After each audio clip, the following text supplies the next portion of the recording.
voltando aqui com o próximo capítulo da novela, né, que eu vou resumir pra você, mas eu tô falando tudo isso, não é à toa, não tô abrindo minha vida assim, além do fato de eu estar fofocando da minha vida, que eu prefiro falar da minha vida que a vida dos outros. Tô falando porque tem tudo a ver com ancestralidade, tá? É o nosso assunto, é o resgate que eu vivi, que foi uma forma muito forte, né? Então, de lá nós comecei um novo trajeto, né? Que foi de muita dor.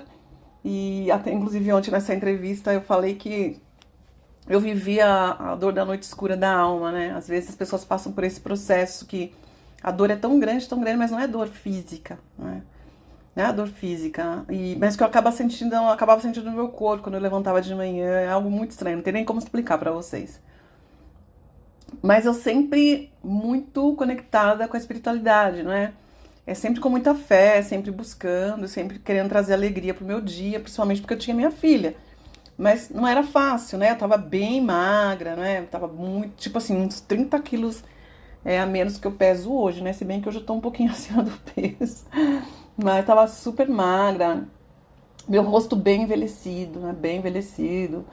E aí eu fui buscando. Mas aí pra dar um salto quântico na história, né? Pra eu não ficar resumindo, falando tudo. A minha vida mudou de fato, começou a mudar quando eu resolvi entrar nessa questão ancestral, né? Que foi através da minha querida Marinúzia, por isso que eu tô sempre falando dela. Foi um momento que eu me abri para entender. Então, quando começou essas sessões, eu não queria participar, porque eu achava aquilo horrível. Eu só queria, assim, fazer lá para eu entender, né? Que eu sou uma pessoa que eu quero entender, eu gosto de estudar tudo, mas eu vi as pessoas chorando, eu vi as pessoas muito emocionadas, eu vi as pessoas de tudo quanto é jeito. E eu sempre tava aí, como eu disse pra vocês ontem, né, a moça do cafezinho, né, que tava ali fazendo café, servindo água e tudo, mas eu não queria participar. Mas claro, tava dentro da minha casa o negócio, né? Então, era impossível, porque eu tava totalmente conectada com a casa e com os trabalhos e com tudo. E até que um dia alguém falou, eu quero que a Neiva que represente, sei lá, minha mãe, eu não lembro quem era. E eu falei, que saco. Falei, não, eu? Não, não, não. E eu falei, não, não quero, não sei o quê. Ela, não, por favor, Neiva. E eu fui representar. E aí eu senti. É muito fenomenológico a constelação, né? Porque, sabe, eu ficava pensando, se eu não sentir nada, né? Eu não quero ser. E eu não quero entrar numa questão energética espiritual. Eu só queria de fato ser aquela pessoa que estava só observando, né? Porque era a minha casa, eu que organizava tudo. E aí eu comecei a sentir umas coisas bem estranhas, né? Que tinha a ver com aquela personagem que eu estava ali representando. Quer dizer o quê? Você pede licença para entrar no campo daquela pessoa, né? Então, por exemplo, se foi a mãe, eu não lembro se foi a mãe ou o pai. Então, eu pedi licença para entrar no campo, não importa se está vivo ou se está morto, tá? Porque não entra nesses aspectos, mas representando aquilo. E eu comecei a sentir aquilo realmente que a pessoa estava sentindo, né? E eu comecei a ver que como era forte. E até que teve uma outra vez que a Marinúzia me falou, Neiva, entra aqui para participar desse exercício com a mãe. Eu falei, meu Deus, lascou. Porque eu tinha ainda aquele lance com a mãe, embora sempre senti muito amor e admiração pela minha mãe, né? Eu herdei muito da minha mãe. Mas eu sentia muitas coisas com relação a ela, né? Porque a gente é besta, né? Babaca, eu era babaca, arrogante, né? Porque achava que minha mãe tinha que me tratar da forma X ou Y. E eu não entendia aquilo, que ela me tratava como ela podia, né? E aí eu entrei pra essa sessão. E a Marinus começou a me provocar. Ela falava, xinga sua mãe, né? Você tem raiva dela? E eu, não, imagina, não. E o momento explodia, assim, né? De chorar. Foi uma coisa, né? E que a alma se abre, né? Então você se abre, se entrega para aquele momento. É um momento que está preparado, né? Uma super profissional, que também eu já sempre confiei muito na Marinus. Então eu me dei essa oportunidade de sentir e de assumir aquilo, né, que sentia raiva. Então ela falava, fala para sua mãe que você tem que falar, por que você não me tratou como eu gostaria? Então foi aquele momento de explosão. E a gente guarda as coisas dentro, porque tem coisas que a gente acha que não tem que sentir, porque é feio, né? Imagina, você vai sentir raiva da mãe. É feio isso, né? porque tudo é pecado, tudo não pode. Então, você não pode externalizar um sentimento desse, né? Mesmo porque você fica naquela briga interior, né? Ao mesmo tempo é amor, ao mesmo tempo é ódio, não é? Mas é minha mãe que eu amo e admiro, mas por que que ela fez isso comigo? Por que que eu fiquei assim? Por que que ela me falou isso? Por que que ela me criou assim? Então, a gente tem dentro de si essa questão, muito mais com a mãe, eu percebo, eu acho, não sei, mas eu acho isso. Muito mais com a mãe do que com o pai. No meu caso, eu não sei, na maioria das pessoas que eu vejo, né? Porque mãe, nossa, é a mãe, né? Você veio da barriga dela, né? Você nasceu dela. E também não sei se porque no Brasil a gente tem até, entre aspas, assim, um costume que os pais abandonam o filho mesmo, né? Sabe? Que a maioria, tem muitas amigas que o filho foi abandonado pelo pai.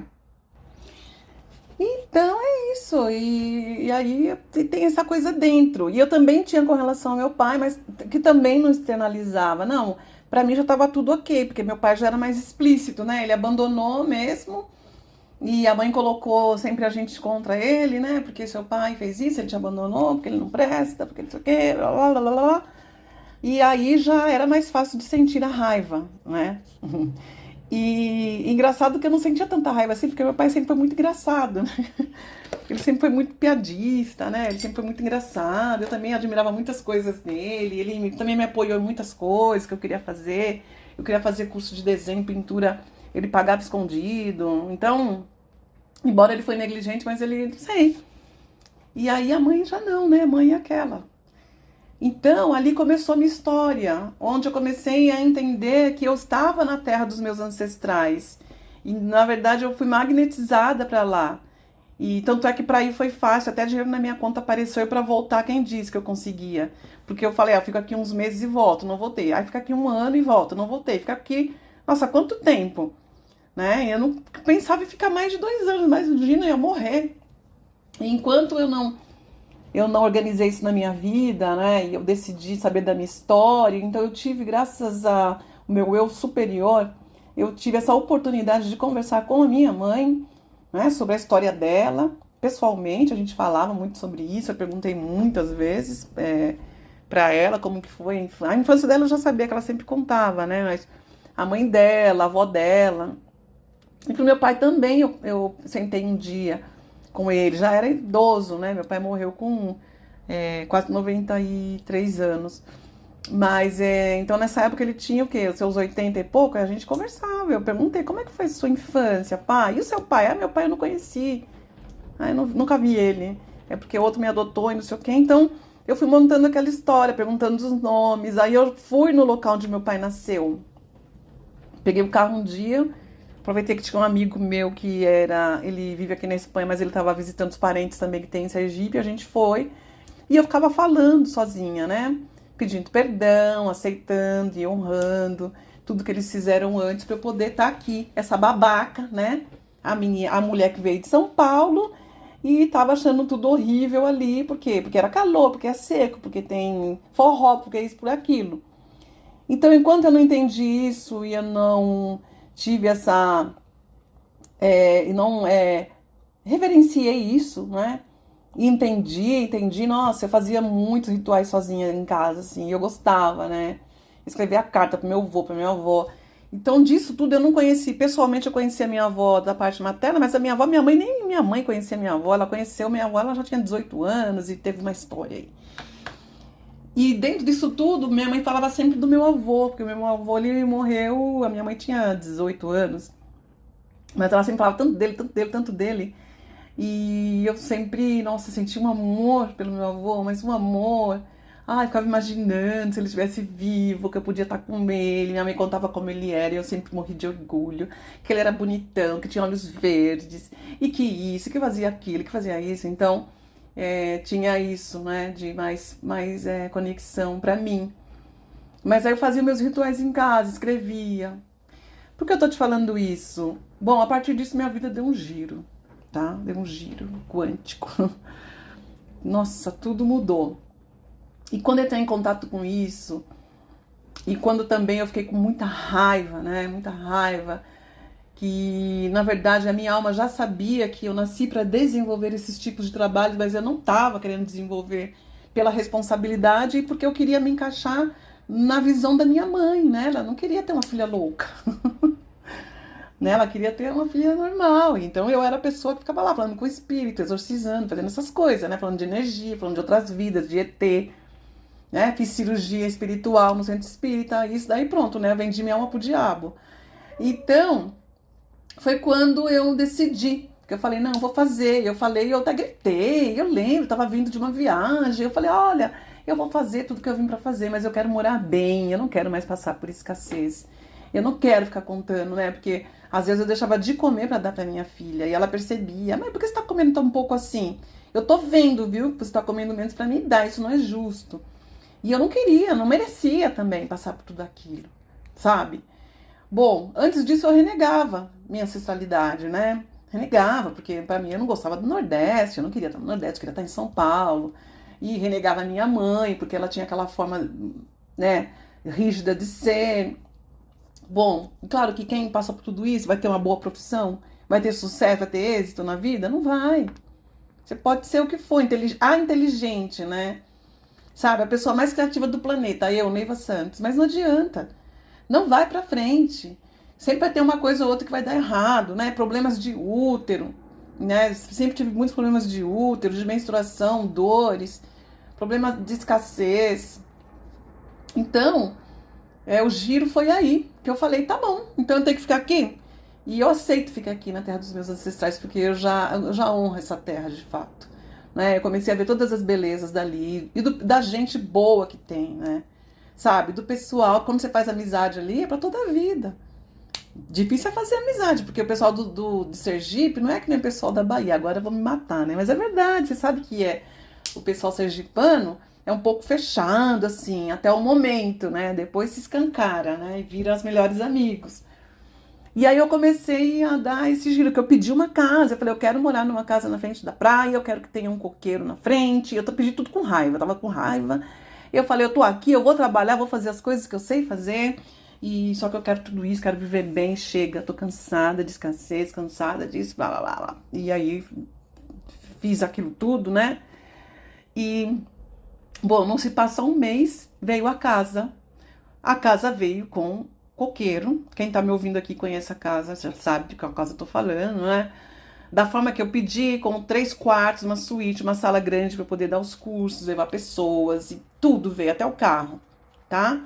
O carro, minha mãe do nada vendeu uma casa lá e chegou um dia para mim e falou, acho que eu vou te dar um carro. Nunca que minha mãe ia fazer isso.